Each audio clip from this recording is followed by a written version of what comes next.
The room went silent. All eyes turned toward her, Amelia. She stood there, her face flushed, surrounded by laughter, whispers, and smug glances. Her boss, Mr. Daniels, stood in front of the entire department, holding up a crumpled report she had spent weeks preparing. "This," he said loudly, shaking the report for all to see, "this is what she thinks will help us land the biggest contract of the year?"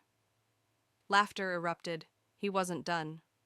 "Amelia, maybe you're better suited for taking coffee orders, not leading projects." Some gasped, others laughed harder, but Amelia didn't say a word. She stood, calm and still, her hands at her sides. Her heart was pounding, her cheeks burned, but she kept her voice steady as she replied softly, "Thank you for your feedback." And she walked out, because what they didn't know was that she was hiding a plan that would completely change the course of events. They thought she'd been crushed. They thought they had silenced her. But Amelia wasn't the kind of woman to fall apart because of a public insult. What they didn't know was that she'd faced worse in her life, far worse, and every humiliation only sharpened her determination. Let's go back to the beginning. Amelia had been working at the company for 6 years. She had risen from a junior assistant to a senior project manager through hard work, discipline, and quiet brilliance. She didn't play office politics. She didn't flirt for favors. She simply delivered results. But that wasn't enough for Mr. Daniels. He was the kind of boss who believed only loud, arrogant employees deserved promotions. He favored those who flattered him, who played his games, and Amelia was invisible to him until she wasn't. When the company announced its biggest opportunity yet, an international expansion project, Amelia saw a chance to finally prove her worth. She worked day and night, crafting a flawless proposal. She ran numbers, forecasted markets, built models, and yet, at the final presentation, Mr. Daniels publicly humiliated her. Why? Because another employee, Kevin, Mr. Daniels' favorite, had whispered lies about her.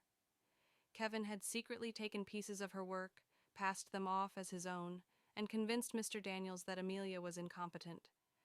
And so, in front of everyone, she was mocked and dismissed. But Amelia didn't retaliate immediately. She knew better than to fight back in anger, because while they celebrated her humiliation, she had already begun building her escape. In the days following the incident, Amelia worked in silence. She didn't quit. She didn't complain. She observed. She watched as Kevin stumbled through the stolen parts of her proposal, unable to explain the deeper strategies behind them. She saw Mr. Daniels panic as clients raised questions that neither he nor Kevin could answer. And all the while, she listened. She gathered evidence. She collected every email, every project file, every time-stamped document proving her authorship. By day 10, Amelia quietly reached out to the company's largest client, the one whose account would make or break the entire project. She didn't beg. She didn't accuse anyone. She simply asked for a private meeting. Curious, the client agreed. In that meeting, Amelia calmly presented the real strategy, the one she had developed alone. She showed them the full depth of her research, her models, her market analysis. The client was stunned. They realized instantly that they had been shown a watered-down, stolen version of her work.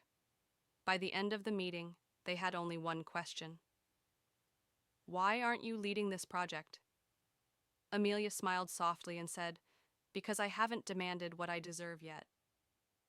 Meanwhile, back at the office, the cracks were growing. Kevin's incompetence became impossible to hide. The project fell behind schedule. Clients began expressing dissatisfaction. Mr. Daniels grew more frantic, but his pride kept him from admitting his mistake. Amelia remained calm. She completed her daily work with quiet efficiency. She never gloated, never hinted at what was coming, because her plan wasn't about revenge alone. It was about something bigger. On day 25, Amelia met with the CEO of the company, someone who rarely got involved in departmental affairs, but this time was different. The largest client had threatened to pull out, unless Amelia took over the project. In that meeting, Amelia laid out her full case. She didn't cry. She didn't plead. She calmly presented the evidence: emails, timestamps, original drafts. Every lie was exposed, every stolen idea traced back to her. The CEO sat in stunned silence. By the end of the meeting, he asked her a single question: "What do you want?" Amelia looked him in the eye and replied, "I want what I've earned: authority, control, and respect." The countdown was nearly over. The CEO acted swiftly. Kevin was fired on the spot. Mr. Daniels was demoted, stripped of all project oversight.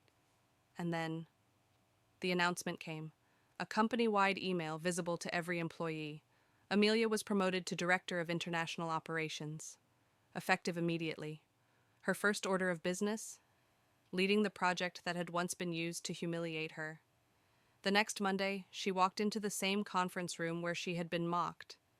This time the room was silent, but for a very different reason. Every seat was filled, every employee watching her with a mix of awe, fear, and respect. She took her place at the head of the table, calm, in command. She began the meeting with a quiet, firm voice. "I was told I wasn't suited for leadership," she said softly. She let the words linger. "But here's the thing about respect. You don't demand it with words. You earn it, in silence, in action. And now, I expect it." No one dared interrupt. No one laughed. They listened. Because Amelia had proven something that day, that the most dangerous person in the room isn't the loudest. It's the calm one, the one who plans, the one who waits, the one who strikes only when the time is right. Her story isn't just about revenge. It's about power, about knowing your worth, about demanding respect, not through noise, but through undeniable results. Now I ask you, if you were in Amelia's place, what would you have done? Would you have stayed silent, or would you have fought back loudly? Share your thoughts in the comments below, and if you found her story inspiring, there's another tale, one even more shocking, about a woman who turned betrayal into her greatest victory. Watch it now.